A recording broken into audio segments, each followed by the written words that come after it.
tanto a los que habéis podido venir presencial como a los que estáis telemáticos. Bueno, en esta jornada vamos a analizar un poco la figura del agente comercial. Para ello contamos con Mariola Bravo, decana del Colegio Oficial de Agentes Comerciales de La Rioja, con Ángel Or, abogado del despacho jurídico de abogados, y con Alfonso Castilla, vicepresidente del Colegio Oficial de Agentes Comerciales de La Rioja. Cada uno expondremos una parte. Mariola nos hará una presentación, entiendo, del colegio, tanto como de la situación. Ángel nos analizará un poco la figura desde el punto de vista jurídico del agente comercial y de la figura de la relación laboral de carácter especial del representante de comercio. Yo procederé a hacer una comparativa entre la figura de la relación laboral común y el agente comercial mercantil. Y finalmente Alfonso hará un análisis de casos de éxito. Así que si os parece, os dejo con Mariola. Muchas gracias a todos.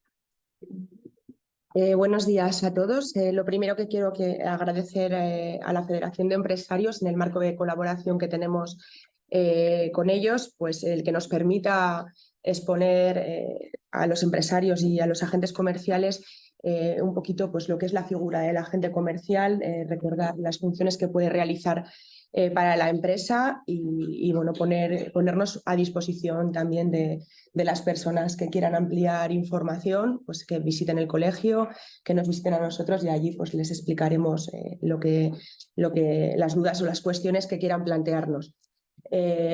Simplemente explicar que el agente comercial es un profesional autónomo que se encarga de promover, negociar y concretar operaciones mercantiles de venta de productos en nombre de una o varias empresas a las que puede representar. Entonces, este tipo de profesionales lo hacen mediante una retribución por cada venta y en una zona geográfica determinada. Se puede establecer una exclusividad por zona geográfica o incluso por tipología de producto y esto pues también lo que permite es que este tipo de profesionales pueden vender productos complementarios y eso pues les ayuda también a ampliar lo que es el ámbito de aplicación, el mercado al que se dirigen y bueno, pues a interactuar con empresas que pueden estar interesadas en esa diversidad de productos complementarios que puede representar. Este tipo de colaboraciones están reguladas según la ley de agencia vigente, que ahora explicará Ángel cómo funciona, y él es el más indicado para explicarlo, que es el asesor jurídico del colegio. Y bueno, lo más importante, ¿qué ventajas creemos que le puede aportar a la empresa, el agente comercial? Pues ventajas principales, que todos los servicios que realizan no tienen un coste fijo para la empresa porque son profesionales autónomos e independientes. Entonces, solamente facturan cuando se realiza esa venta, cuando se cierra esa operación. Entonces, todos los costes fijos de un departamento comercial propio que puede tener la empresa pues desaparecen en esta figura. Y bueno, y lo que hablábamos, la posibilidad de representar productos complementarios multiplica las posibilidades de venta. También a la empresa le dan la opción de poder explorar mercados sin tener que hacer una inversión inicial o tener un coste inicial para realizar estas aperturas, tanto a nivel nacional como a nivel internacional, porque el Colegio Oficial de Agentes Comerciales está integrado dentro de una estructura de un consejo nacional de colegios y a su vez también estamos integrados en una federación internacional que es la UCAP, que nos permite poder acercar también esos profesionales de otros países a la empresa. ¿Por qué recurrir a un agente comercial colegiado? Pues principalmente por todo esto, ¿no? Porque yo creo que la ordenación de la profesión en todo este marco de colegios y en estas federaciones pues hace también que se regule el mercado. Es un profesional que al estar regulado con una estructura detrás colegial aporta también seguridad a la empresa y bueno, entendemos también que para el empresario el alcance territorial que puede tener con un profesional así es mucho mayor o mucho más sencillo que si realizará esta inversión de una manera propia con su propio equipo comercial. Entonces, bueno, no me quiero extender más, quiero dar paso al asesor jurídico del colegio para que explique bien cómo está regulada esta colaboración y bueno, simplemente pues eso, ponernos a disposición de quien quiera ampliar información o conocer el colegio y todos los servicios que se ofrecen, pues que nos visite en el momento que que quiera. Gracias, Mariola. Buenos días a todos. Bueno, me propongo hacer una rápida aproximación al contrato de agencia después de escribir las principales obligaciones de las partes, que son la empresa y el agente comercial, y al final, pues, hacer una breve referencia a las cuestiones que se plantean cuando el contrato de agencia, pues, sufre una crisis, cuando se termina el contrato de agencia y las consecuencias que derivan de ello. Lo primero, en cuanto a las notas características del contrato de agencia, como dice Mariola, efectivamente está regulado en una ley, el contrato de agencia, una ley de 27 de mayo de 1992 sobre contrato de agencia, y la definición del contrato está en sus dos primeros artículos. El artículo 1 define de una manera positiva qué se entiende por agente comercial, y el artículo 2 de una manera negativa porque excluye el agente comercial de otras figuras que pueden ser afines al mismo. El artículo 1 dice que agente comercial es una persona natural o jurídica que se obliga frente a otra de manera continuada o estable a cambio de una remuneración a promover actos u operaciones de comercio por cuenta ajena como intermediario independiente, sin asumir salvo pacto en contra el riesgo y ventura de tales operaciones. Y por su parte, el artículo 2, esa definición de carácter negativa, dice: no se considerarán agentes comerciales los representantes o viajantes de comercio dependientes ni las personas que se encuentran vinculadas por una relación laboral con el empresario.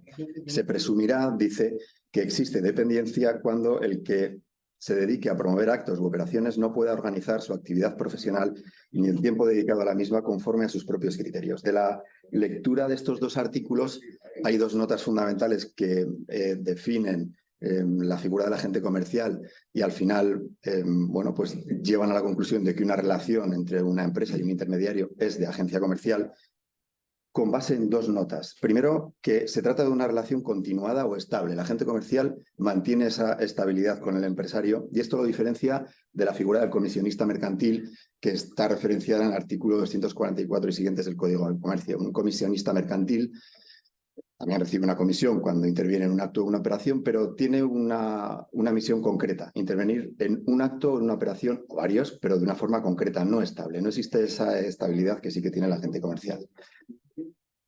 La segunda nota decía que es la relación independiente, que es el agente comercial tiene una relación independiente con el empresario, y el artículo 2 que he leído antes dice que se considera que hay independencia cuando el intermediario puede organizar la actividad y el tiempo dedicado a ella conforme a sus propios criterios. Aquí tenemos la principal diferencia con otra figura afín, que es la relación laboral común, un vendedor en plantilla de una empresa, o incluso con la relación laboral de carácter especial del representante de comercio, que no es lo mismo que un agente comercial. El representante de comercio está regulado en un Real Decreto de 1 de agosto del año 1985 y tiene esa marcada dependencia con el empresario.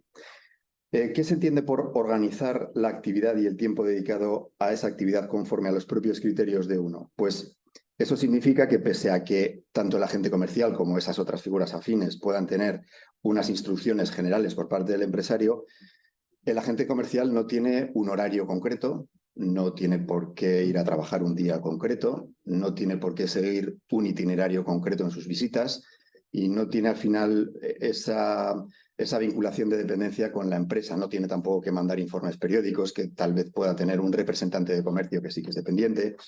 Cuando hablamos de distinguir la figura del agente comercial con estas otras figuras afines, pues no son cuestiones de matices, porque es muy importante cuando existe un problema dentro del contrato, definir si estamos hablando de un contrato de agencia o de un contrato de representante de comercio, por dos motivos. Porque la relación que subyace, la relación que realmente hay, la juzgan los jueces cuando esto llega a los juzgados, y no se suele tener en cuenta, o no solo se debe tener en cuenta, lo que ponga en el contrato. Por el hecho de decir que estamos firmando un contrato de agencia y que se va a someter por la ley que regula los contratos de agencia, si en definitiva la relación entre la empresa y ese intermediario es más propia de esa relación laboral especial de representante de comercio, pues vamos a considerar que hay una relación laboral de carácter especial, por mucho que en el contrato ponga que es un contrato de agencia.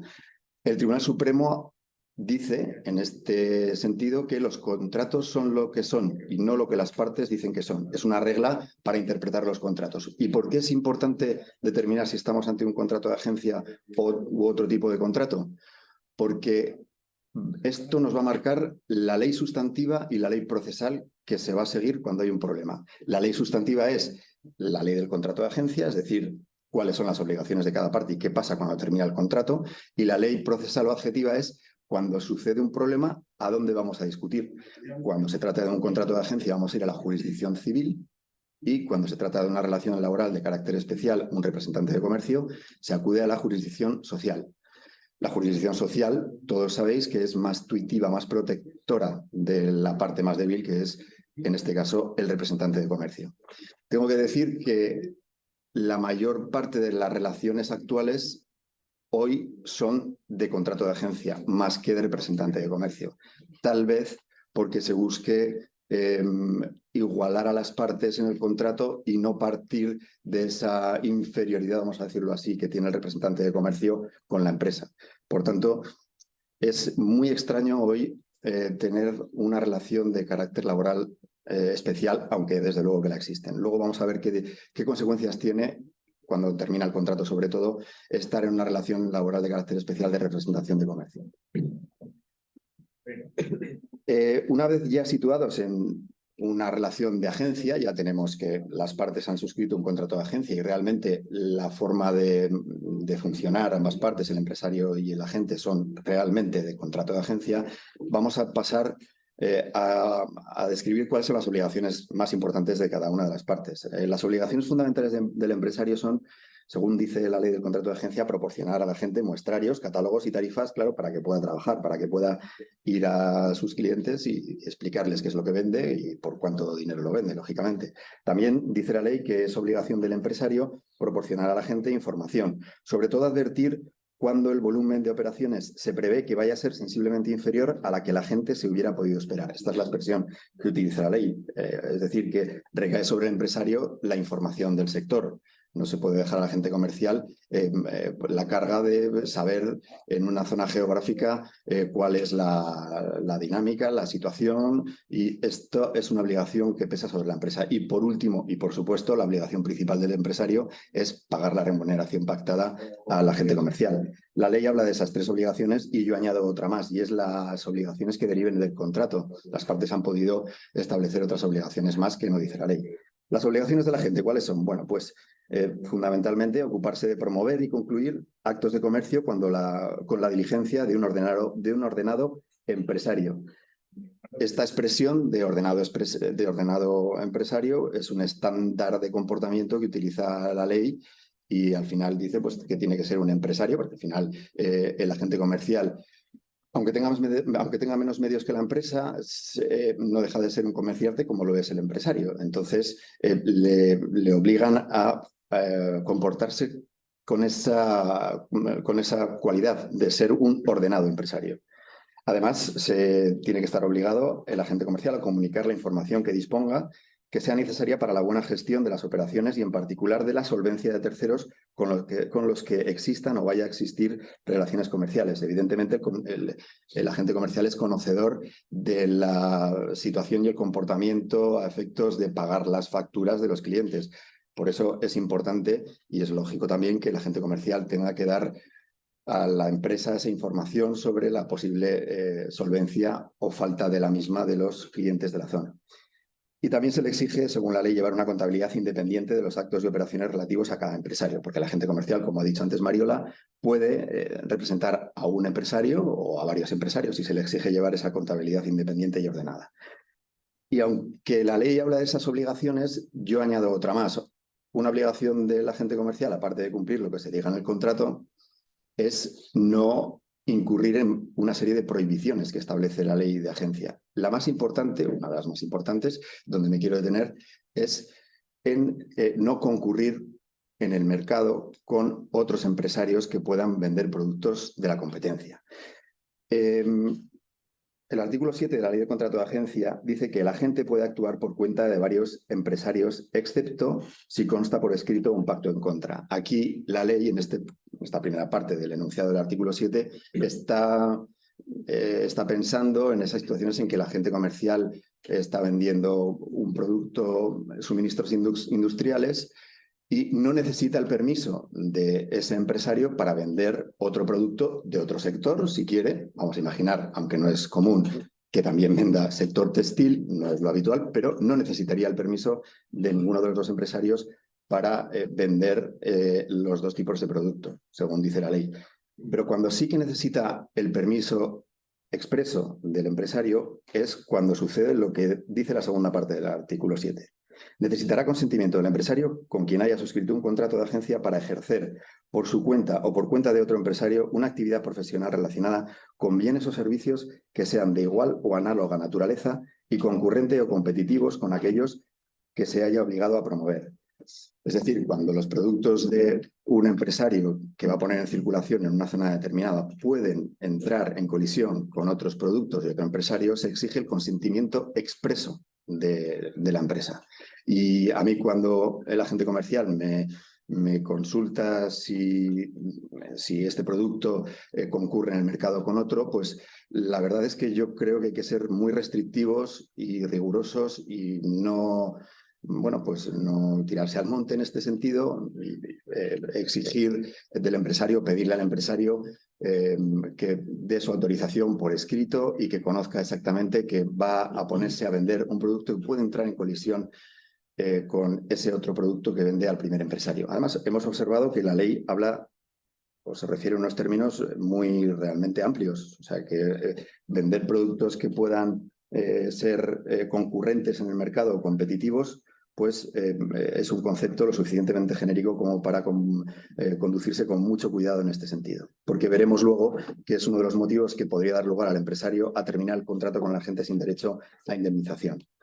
Y termino por eso indicando en mi última parte sobre la finalización del contrato de agencia. Cuando el contrato funciona, no suele haber problemas. El agente comercial es una persona a la que ha elegido el empresario y bueno, pues no hay ninguna incidencia, pero a veces se produce el final del contrato. Este final del contrato se puede producir de manera bilateral, es decir, las dos partes ponen fin de forma convenida a la terminación del contrato y bueno, pues las consecuencias serán las que las dos partes establezcan en el documento que firmen. Hemos decidido poner fin al contrato y hemos pactado que las consecuencias van a ser estas que ponemos por escrito.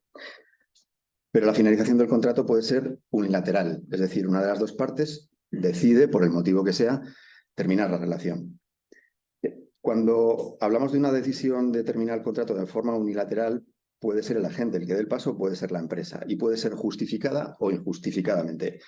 Vamos a analizar qué es lo que sucede cuando una de las partes termina justificadamente el contrato. Por ejemplo, es el caso del agente que da pie a la terminación del contrato porque la empresa ha incumplido el contrato.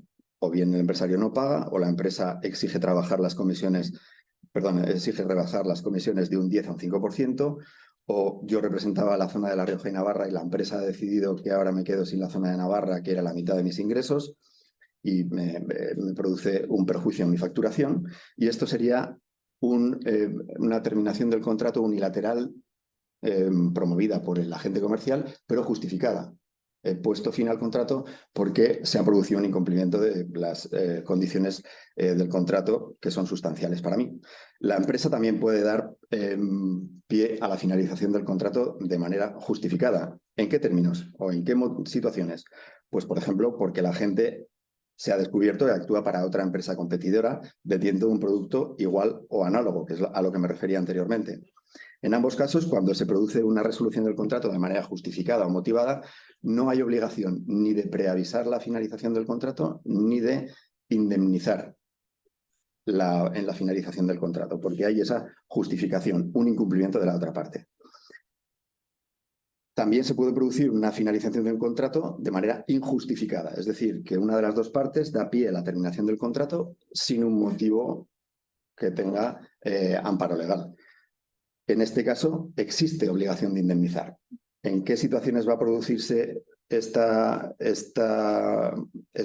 causa o esta obligación de indemnizar porque se ha producido una terminación del contrato injustificada? Pues vamos a poner, por ejemplo, que es el empresario el que termina el contrato, porque el volumen de las ventas conseguidas por el agente en un momento determinado es inferior al volumen de ventas del ejercicio anterior, por ejemplo, o incluso se ha producido una facturación en la que no se han alcanzado unos objetivos que el agente no ha aceptado por escrito, o la empresa aduce que no se han llegado a unos objetivos que ni siquiera habían sido expuestos en el contrato. Es importante, para que exista esa vinculación de alcanzar unos objetivos, que estén en el contrato escritos y que el agente comercial los haya aceptado. Y, por supuesto, también es importante que cuando se produce ese incumplimiento de los objetivos marcados, la empresa resuelva el contrato si quiere hacerlo. Lo digo porque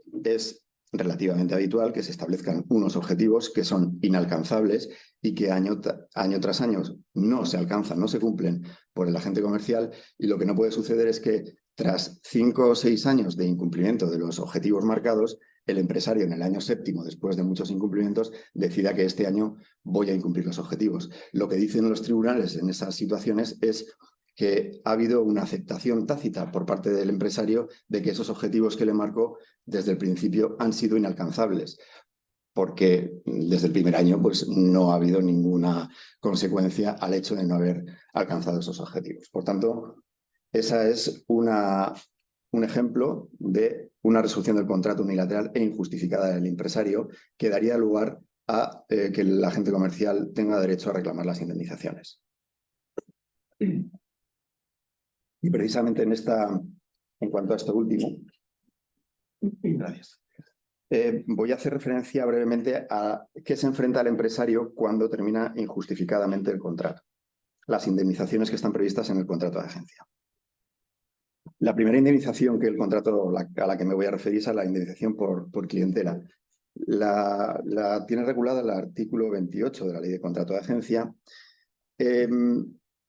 Busca compensar al agente comercial cuando pues, se ha dedicado durante un tiempo a promover actos en una zona determinada, ha llegado al final del contrato, y esa labor del agente comercial pues al empresario le va a producir unas ventajas sustanciales. Es una indemnización que de ninguna manera puede considerarse automática. Por el hecho de que el empresario haya puesto fin de manera injustificada al contrato de agencia, no necesariamente el agente comercial va a tener derecho a una indemnización por clientela, porque se tienen que cumplir unos requisitos. Los requisitos que marca el artículo 28 de la ley son, como he dicho antes, haber aportado clientes o incrementado sensiblemente el volumen de los clientes ya existentes, y que esa clientela puede producir ventajas al empresario. ¿En qué situaciones no procede esa indemnización por clientela? Por ejemplo, cuando el agente comercial se lleva a los clientes a la empresa de la competencia, o cuando el agente cede su cartera a otro agente comercial, en este caso con consentimiento del empresario. Hay una cesión de cartera con consentimiento del empresario cuando termina el contrato. En esos casos no hay derecho a la indemnización. Quiero decir que la indemnización por clientela va a existir siempre que el contrato se termina, porque el empresario lo impone de manera injustificada, y por tanto la excepción a que el agente comercial tenga derecho a una indemnización por clientela va a ser que el agente sea el que dé pie a la finalización del contrato. Si el agente quiere terminar el contrato, no va a tener derecho a esa indemnización por clientela. Pero frente a esa excepción hay dos excepciones. Dos excepciones a la excepción. ¿Cuáles son? Una, que el agente comercial haya dado lugar a la terminación del contrato por un previo incumplimiento del empresario. Es decir, el agente comercial está trabajando, el empresario no paga, lleva retrasándose en el pago ya 2 trimestres, y el agente comercial puede dar el paso de terminar el contrato. Sería una terminación de manera justificada y, por tanto, tiene derecho a reclamar la indemnización por clientela. Ya he dicho que no es automática, cuando se produzcan los requisitos que dice la ley. La segunda excepción es cuando el agente comercial termina el contrato por las siguientes razones que indica la ley de agencia: por la edad, por la invalidez o por su enfermedad, y no pudiera, por cualquiera de estas 3 razones, razonablemente exigírsele la continuidad de sus actividades. La ley no dice cuál es la edad en la que el agente comercial pueda dar pie a la finalización del contrato manteniendo el derecho a la indemnización por clientela por razón de la edad. No dice que sean los 65 años que todos estamos pensando, pero en los tribunales se emplea o se utiliza esa edad de 65 años para considerar que el agente comercial ya ha llegado un momento en el que no se le puede exigir razonablemente el ejercicio de su actividad.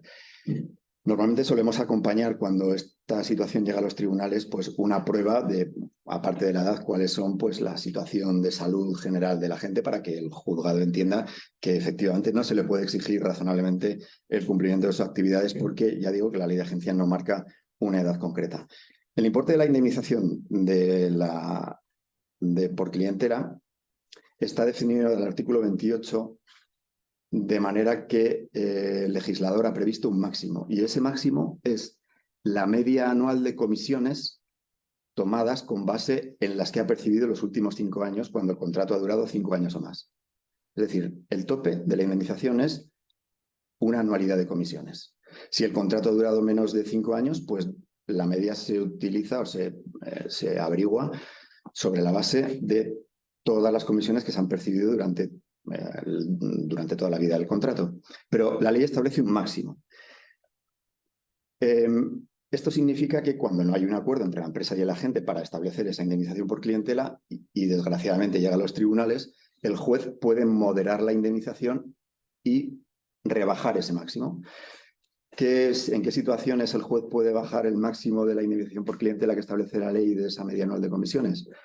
Pues son muy diversos. Sobre todo el principal es la duración que ha tenido el contrato de agencia, porque si os fijáis, cuando se ha regulado el importe de la indemnización, no se ha tenido en cuenta o no se tiene en cuenta el tiempo que ha durado o que ha estado permaneciendo en vigor el contrato de agencia. Es decir, que puede recibir más indemnización por clientela un agente comercial que solamente ha trabajado para un empresario 1 año, que un agente comercial que ha estado trabajando 30 años para la empresa, porque no se tiene en cuenta la duración que ha tenido el contrato.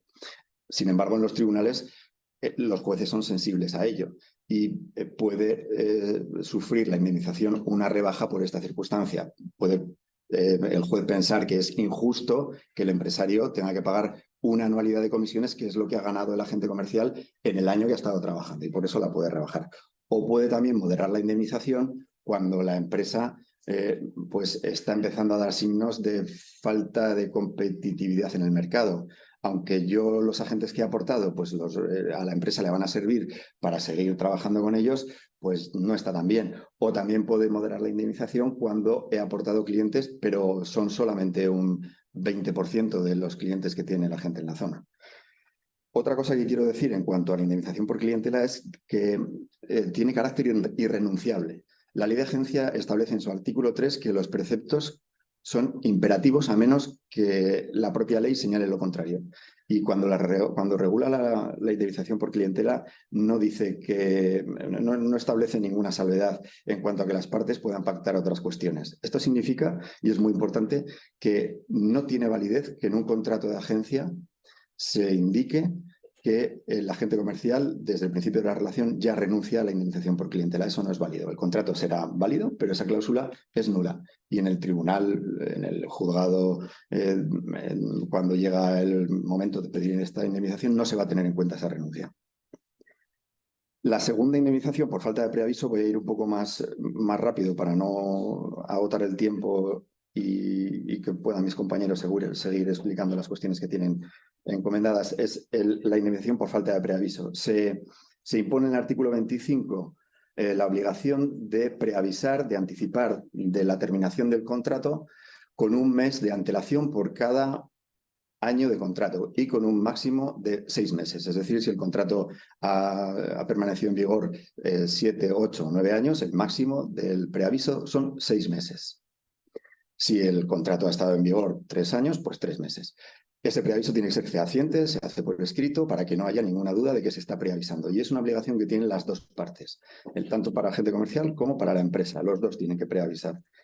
La ley de agencia, en ese artículo 25, no establece una regla de cálculo como sí establece en la indemnización por clientela, no establece una regla de cálculo, pero los tribunales vienen teniendo la interpretación, vienen considerando que la forma de calcular esa indemnización cuando una de las dos partes se salta el preaviso, vamos a pensar que es la empresa la que pone fin al contrato de manera injustificada y le dice a la gente que desde mañana no trabaje cuando el contrato lleva 7 años en vigor, con lo cual tenía que haber preavisado con 6 meses, la indemnización en los tribunales va a consistir en 6 meses de comisiones tomada sobre la base de la regla que ha dado el artículo 28 para establecer el cálculo de la indemnización por clientela, es decir, de la media anual de comisiones de toda la vida del contrato, perdón, de los últimos 5 años de contrato o de toda la vida si es un contrato inferior a 5 años. Entonces, al final, cuando el contrato cuando no se tiene ese preaviso de 6 meses, pues la obligación es pagar una indemnización equivalente a medio año de comisiones. Por último, también quiero decir, perdón, que esta obligación de preavisar y las consecuencias de la misma es, como he dicho antes, en relación con la indemnización por clientela, irrenunciable. Se pueden pactar pactos superiores, pero no inferiores. Y por último, la indemnización de daños y perjuicios. Está regulada en el artículo 29 de la Ley de Contrato de Agencia y se establece para situaciones en las que el contrato tiene una duración indefinida. El contrato puede ser de duración indefinida, de duración marcada en el tiempo, y es una indemnización abierta de daños y perjuicios cuando la gente resuelve de manera injustificada el contrato, que puede darse en situaciones como las que la gente haya hecho una inversión, considerando que el contrato va a permanecer en el tiempo, pues durante una duración como se ha establecido de manera indefinida, y el contrato pues se termina por decisión del empresario y el agente comercial había alquilado un local, había entregado un dinero y no se le va a poder devolver cuando se produce la terminación del contrato. Estas son, creo que, las situaciones que debían ponerse de manifiesto en relación con la terminación del contrato, porque esas son las 3 indemnizaciones que marca la ley de agencia. Y por último, muy brevemente, me refiero a la relación laboral de carácter especial de representantes de comercio regulado por el Real Decreto de 1 de agosto de 1985. Como he dicho, es una relación que es poco frecuente, sobre todo la relación es de contrato de agencia. Las normas... las diferencias más señaladas con el contrato de agencia son las siguientes. En primer lugar, el Real Decreto establece, en lugar de una obligación de preaviso, establece que el trabajador tiene que avisar al empresario de su voluntad de dimitir del contrato con 3 meses. No hay una obligación de preavisar con 1 mes por cada año del contrato. No hay un plazo en la ley de preaviso para la empresa, y lo que sí que hay es una indemnización por clientela, pero también hay una indemnización por despido improcedente. Son compatibles las dos cuando se trata de esta figura, de esta relación laboral de carácter especial de representante de comercio. Hay indemnización por despido improcedente y acumuladamente puede haber una indemnización por clientela. La indemnización por clientela que regula el Real Decreto de 1985 es algo diferente a la indemnización por clientela de la ley de agencia, sobre todo en 2 cuestiones. Primero, porque exige que haya un pacto en el contrato de no competencia posterior al fin de la relación. Se ha pactado en el contrato que después de que termine el contrato la gente no se va a poder dedicar a la representación del sector que está vendiendo la empresa. Y la segunda diferencia es que la media anual no se fija, como he dicho antes, en las comisiones, la media anual de comisiones de 1 año, sino que se tiene... no se tiene en cuenta para averiguar la media anual las comisiones de los últimos 5 años, sino de las comisiones de los últimos 3 años. Esto no significa en la práctica nada significativo, porque esos 3 años han podido ser más dinero que los últimos 5. Esas son las marcadas diferencias que tiene la relación laboral de carácter especial con la ley del contrato de agencia, y yo me pongo a disposición de quien quiera hacer alguna pregunta al final de la jornada, pero estas son las cuestiones que quería señalar y hablar de ellas. Gracias. Perfecto. Muchas gracias, Ángel. Ahora que tenemos clara la figura del agente comercial desde el punto de vista mercantil, voy a hacer una breve comparativa de lo que supone tener un comercial sujeto a una relación laboral de carácter común. Cuando tenemos un comercial con una relación laboral común, nos estamos refiriendo a que tiene su puesto de trabajo en la empresa, independientemente de que pueda seguir puntualmente para hacer sus labores fuera del punto de trabajo. Realiza su trabajo con su gestión en un horario determinado y se desenvuelve en el ámbito organizativo del empresario, es decir, siguiendo sus criterios e instrucciones. Aquí lo que vemos es que concurre la nota de la dependencia, como bien decía Ángel, mientras que en el caso del agente comercial mercantil no existe esa nota de dependencia. Otros aspectos que ha señalado bien Mario al principio de la jornada tiene que ver con la integración en la estructura empresarial. Cuando tenemos un comercial con una relación laboral de carácter común en nuestra plantilla, este se integra en el régimen general de la seguridad social. Por lo tanto, como empresarios estamos sujetos y obligados a hacer las cotizaciones pertinentes y los seguros sociales, lo que supone un coste empresarial que también hay que tener en cuenta. Mientras que si hablamos de un agente comercial que está sujeto a una relación mercantil, sea un profesional autónomo que se está inscrito en el RETA y por lo tanto como empresa nosotros no tenemos ninguna obligación en ese sentido. Otro aspecto que podemos distinguir es el tema de la duración del contrato. En una relación laboral de carácter común, la duración está muy limitada. Con carácter general se presume que es un contrato indefinido. ¿Podemos hacer un contrato temporal? Sí, únicamente cuando concurran las circunstancias para hacer un contrato de circunstancias de producción imprevisible o previsible de menos de 90 días.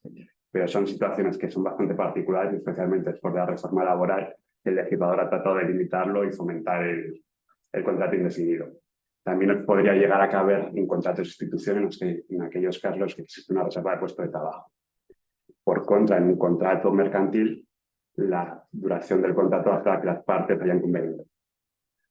Otra diferencia que podemos encontrar está en el régimen extintivo. Cuando tenemos una relación laboral de carácter común, podremos hacer una indemnización por despido. En caso de que sea un despido disciplinario, necesitaremos una causa que podamos acreditar y en ese caso nos llevaría aparejada una indemnización.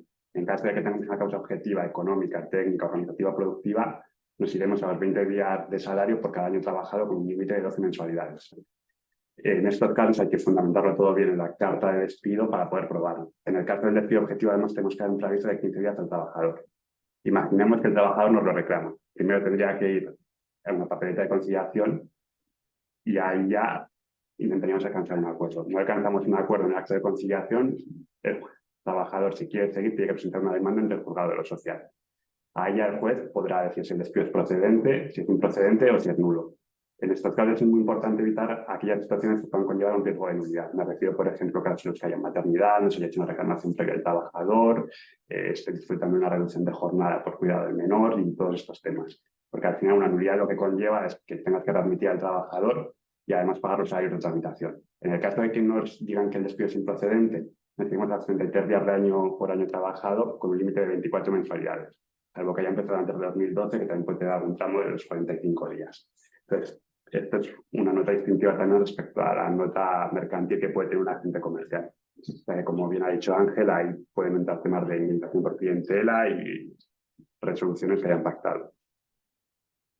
Otra normativa que tenemos que tener en cuenta es que es distinta a la regulación que tiene cada una de las figuras. Por una parte, la relación laboral de carácter común se regula por el Estatuto de los Trabajadores y tendremos que conciliar también el convenio colectivo aplicable a la empresa, tanto en materia retributiva como en tema de permisos. En cualquier caso, el SMI lo tendremos que aplicar. Si el convenio colectivo de la empresa estipula un salario mayor, tendremos que estar ese salario. Por contra, en una relación de carácter mercantil, será el salario que hayan estipulado las partes. Hay una nota que deberíamos señalar porque es una sentencia bastante reciente en relación a la relación laboral especial del representante de comercio. Hay una sentencia de octubre de 2023 del Supremo en la que dice que el salario mínimo interprofesional también es aplicable a los representantes de comercio y viene confirmando así el criterio del TSJ de Andalucía. Si de cualquier modo queréis una referencia a la sentencia, nos lo escribís por correo y os la podemos remitir. Otra aspecto a considerar y que nos suele plantear bastante respecto a la relación laboral de carácter común tiene que ver sobre si es posible hacer un pacto de no competencia postcontractual con un trabajador que tengamos en nuestra plantilla. Y la respuesta es que sí, con ciertos matices. Lo podemos establecer siempre que sea proporcionado, que sea remunerado y que tengamos un interés legítimo. En estos casos, cuando es un comercial, lo normal es que tengas un interés legítimo porque al final estás tratando con clientes que no quieres que se lleve a tu empresa. Ahora bien, habrá que estipular en el contrato, habrá que remunerar a cambio al comercial por ello, que se suele hacer en estos casos. Igual te pone un plus de competencia postcontractual para evitar que luego el juzgado diga que esa cláusula puede ser nula. Pero es importante establecer bien los términos para que luego no nos dé problema. Y sobre todo porque, como ha dicho Ángel, la jurisdicción social suele ser más pro trabajador y más garantista en ese sentido, con lo cual suelen ser bastante restrictivos a la hora de decir si esa cláusula es nula o no. Y finalmente, el último cambio yo diría que es la jurisdicción competente. Mientras en el caso de la relación laboral de carácter común, digamos la jurisdicción social, en el caso de un agente comercial sujeto a un contrato mercantil, digamos la jurisdicción civil.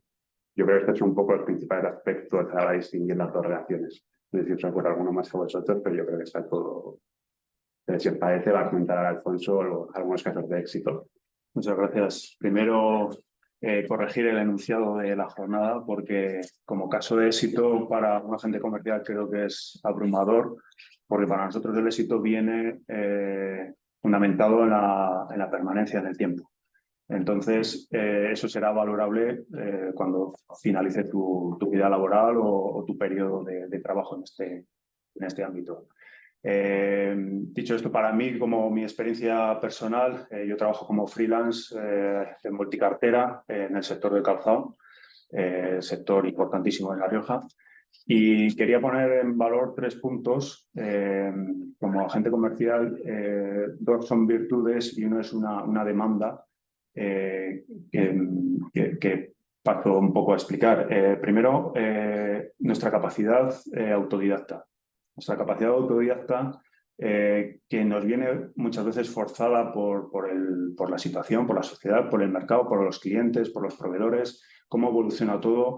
Nosotros partimos de una base formativa bien universitaria, bien bachillerato, etcétera, etcétera, pero nuestra capacidad de autoformación es insuperable, porque ahora mismo hasta las administraciones nos presionan con temas telemáticos, con requerimientos que no estábamos acostumbrados a hacer. En temas informáticos nos vemos sometidos a las decisiones de empresas, de clientes finales, de proveedores que te hacen trabajar dentro de ese sistema cuando ellos forman al resto de plantilla, pero a ti no, porque eres ese ente independiente, ¿vale? Entonces nos hace prepararnos y formarnos para todas esas vicisitudes. De ahí pongo mucho hincapié y mucho valor en nuestra capacidad de autoformación y autodidacta. Eso lleva a ver y a enfocar tu trabajo muchas veces en las necesidades del cliente. Necesidades que tienes que saber valorar, tienes que llegar a él. Y otra virtud que pongo en valor como agente comercial es la diferencia entre canal de venta y cartera de clientes. Cartera de clientes, hacía Ángel referencia a su legalidad, su composición, pero al final la cartera de clientes es pública. Pero no así el canal de venta. Yo como canal de venta lo justifico como la forma de trabajar, la forma de llegar, la forma de vender y la forma de satisfacer y de cerrar el círculo de la venta. Eso no es una cartera de clientes ni es tangible. Eso lo aporta cada propio agente comercial. Por eso mi experiencia con el paso de los años pues te hace tomar decisiones en el origen de mi trabajo. Empiezas trabajando con proveedores locales, pero el mercado cambia, las empresas se deslocalizan, los proveedores se globalizan. Entonces, yo aproveché en su momento un vacío, entre comillas, de idiomas que tenía la gente de mi generación y gente que estaba en ciertos puestos de empresas que no sabían o que no estaban acostumbrados a trabajar con empresas extranjeras. ¿Vale? Entonces yo ofrecí esos servicios, ofrecí esos proveedores extranjeros, ofrecí esa capacidad de trabajo, esa relación, ese approach, ese link con las personas de los departamentos de compras o con los CEOs de las empresas, en el cual les facilitaba muchas veces pues, temas tan simples o particulares como documentaciones, trámites bancarios, relación con aduanas, forwarders, transportes, logística, etcétera, etcétera, que previamente yo he tenido que desarrollar, aprender y para podérselo ofrecer a los clientes, lo cual me ha hecho posicionarme en un pequeño sector, un pequeño renglón en el cual lo que consigues al final es un poco fidelizar al cliente. Esa fidelización entra también en la cartera de valores que tenemos como agente comercial. Esa fidelización, que es la que todos buscamos, es lo que te hace al final soportarte en el tiempo. Luego quería también hablar un poco de la capacidad que tenemos para para ser capaces de responder a los clientes. Muchas veces los clientes te buscan a ti antes que buscar en el mercado de proveedores. Te preguntan si sabes de o si puedes conseguirle algo. Entonces tú tienes que estar un poco, aunque no trabajes esas casas, no trabajes esos materiales o esos productos, tienes que estar un poco de la mano del cliente para poderle ayudar, ¿vale? Aunque no sea recíproco y por eso no finalices una venta o no tengas una comisión. Pero sí que, sobre todo, fidelizar y ayudar al cliente y ser capaz, muchas veces cuando te sientas delante de él, de tener respuestas para todas sus preguntas. Eso es complicado, pero hay que dar, o al menos intentar dar ese trabajo y esa imagen, ¿vale? Por mucho que te prepares las visitas, por mucho que te prepares las entrevistas, por mucho que domines tu producto, siempre surgen cosas nuevas, siempre estás aprendiendo, siempre tienes preguntas que te ponen un compromiso, pero tienes que ser capaz no de esquivarlas, sino de intentar responderlas y si no, darte un periodo de respuesta, ¿vale? Decirle al cliente, ok, yo te lo miro, yo te contesto y tener una rápida comunicación, ¿vale? Consultarlo con el proveedor o con la persona oportuna y satisfacer sus necesidades. Entonces, nadie tiene las ventas aseguradas, ni el director comercial de la más famosa empresa de refrescos de color rojo, debido a la competitividad, a la globalización. Entonces, para nosotros, el día a día, yo creo que es una formación constante, por eso insisto mucho en eso, nuestra capacidad de moldearnos al mercado, a los clientes y ser capaces de ver huecos en el mercado, movernos o anteponernos a las decisiones de los clientes muchas veces, situarnos en mercados que ellos van a ir o van a preguntar por ellos, invertir, no esperar a que tu representado te dé los medios, sino tú mismamente invertir en formación académica, formación de idiomas, en viajes, en ferias, cosas que al final siempre son productivas. No son tangibles, no ves los resultados, nunca son valorables, sino siempre es a largo plazo. Y es lo que yo un poco hice en su momento, viajar, formarme en idiomas, aprovechar los contactos en ferias para poder empezar a trabajar con clientes extranjeros que tanto ellos como los clientes, pues antes, años atrás, ahora no, pero años atrás había muchos problemas de logística, de comunicación, de pagos, de relación, ¿vale? Relación general. Entonces, otro punto que el proveedor quiere es que, aunque te quiera llevar a su forma de trabajar, muchas veces tú lo tienes que hacer entender y ver las vicisitudes, las virtudes y los problemas de cada mercado, ¿vale? Hablo de un mercado local que puede ser La Rioja o España para mí. Entonces, por muchas directrices que te ponga el fabricante, tú tienes que tener esa mano izquierda, tienes que tener esa capacidad de comunicación, de relación, para hacerle ver que la manera de trabajar es aquí diferente. En ese B2B entre proveedor, agente comercial y destino final o canal de venta o cliente final, todos nos formamos porque yo he visto en el paso de los años cómo se ha profesionalizado todo, se ha profesionalizado los departamentos de compras, de gerencia de los clientes, con gente más formada, se ha profesionalizado los agentes comerciales, con gente más preparada académicamente, idiomas, etcétera, etcétera, con mucha más formación, mucho más medios, pero también se han profesionalizado los proveedores. Quiero decir, ahora, más que una relación de boca a boca, ahora hay que tener todo, muchas veces por los temas legales, hay que tener todo muy bien atado, con propuestas de pedidos, con confirmaciones de pedido firmadas, con facturas firmadas, para poder tener asegurado ese círculo y poder tener las espaldas cubiertas como agente comercial, para que luego, a la hora de de una comisión o una reclamación futura, puedas tener todo bien atado. Todo eso nos ha hecho aprender a formalizar las relaciones comerciales. En mi caso ahora trabajo mucho más con órdenes de compra, con confirmaciones de pedido. Ya no es el boca a boca ni el apretón de manos.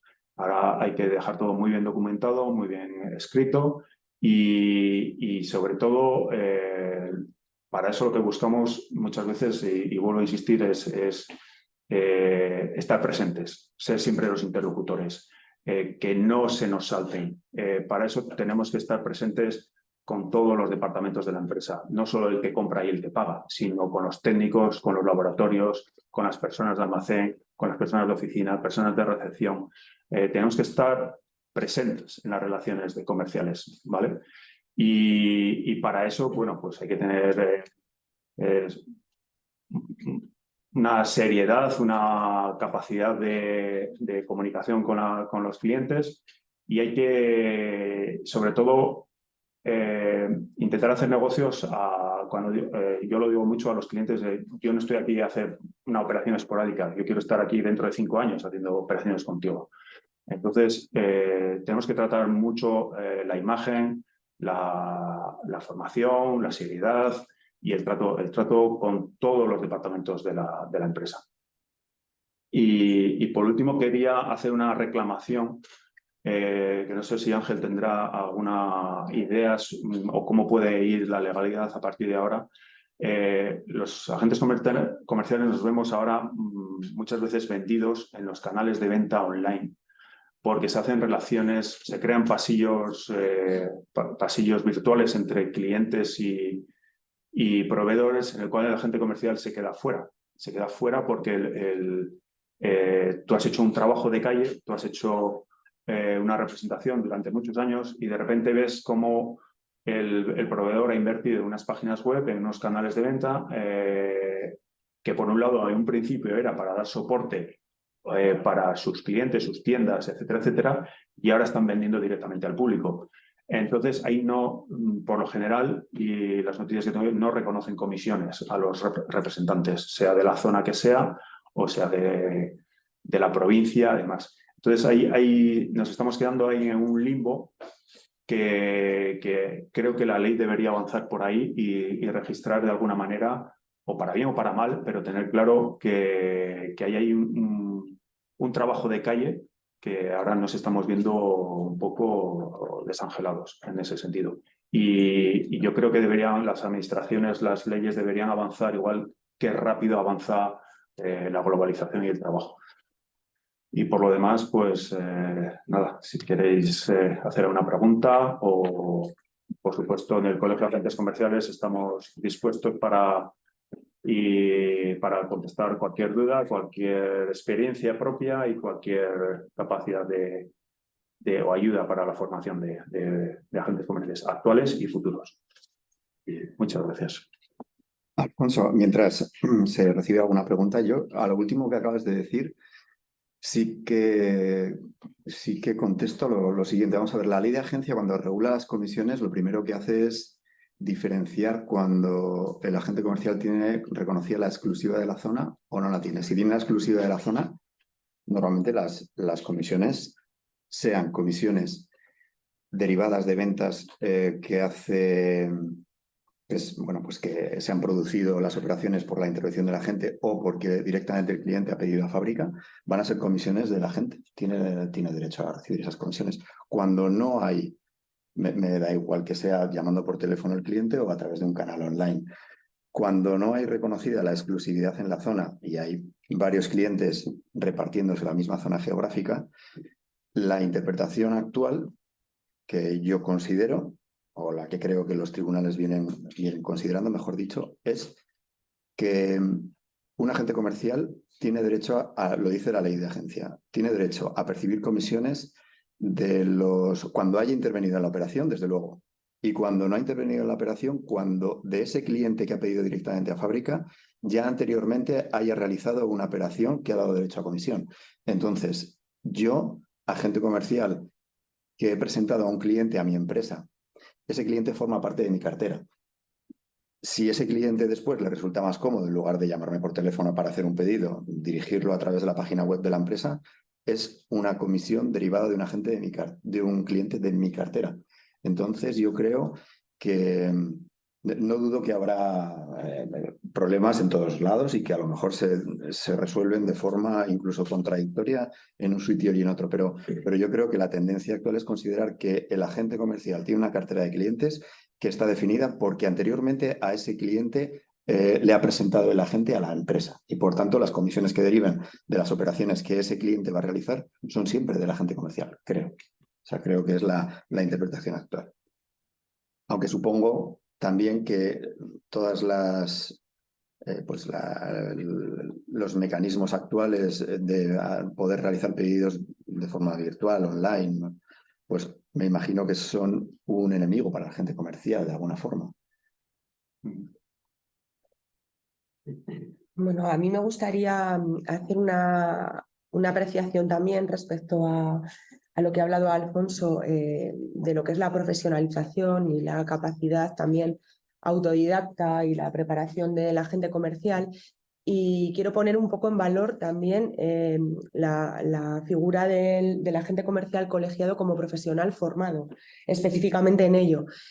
Porque desde el colegio, para lo que es el acceso de la colegiación, los agentes realizan un curso para ser un agente comercial colegiado, y el título como agente comercial que emite el Ministerio es con posterioridad a la superación de este curso.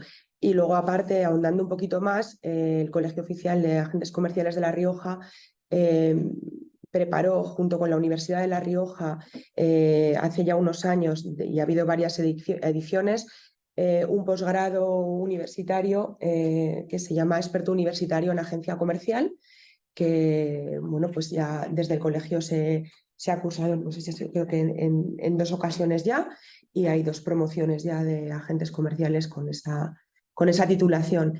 Y luego, pues aparte, desde el colegio nos preocupamos de lo que es la formación también muy específica en temas de interés tanto para la empresa como el agente comercial. Se organizan cursos y talleres específicos para los agentes en el colegio, y luego, aparte, existe una colaboración también en esa materia, tanto con la Federación de Empresarios de La Rioja como con la Cámara de Comercio, para poder preparar esa oferta formativa para que sea en temas que son específicos y de interés para la profesión. No sé si tenéis alguna duda de los que estáis aquí presenciales. Vale, perfecto. En cualquier caso, si os surge alguna duda más adelante, podéis contactar tanto como en el colegio como con la FER sin ningún problema. Muchas gracias a todos y nada, quedamos a vuestra disposición. Gracias.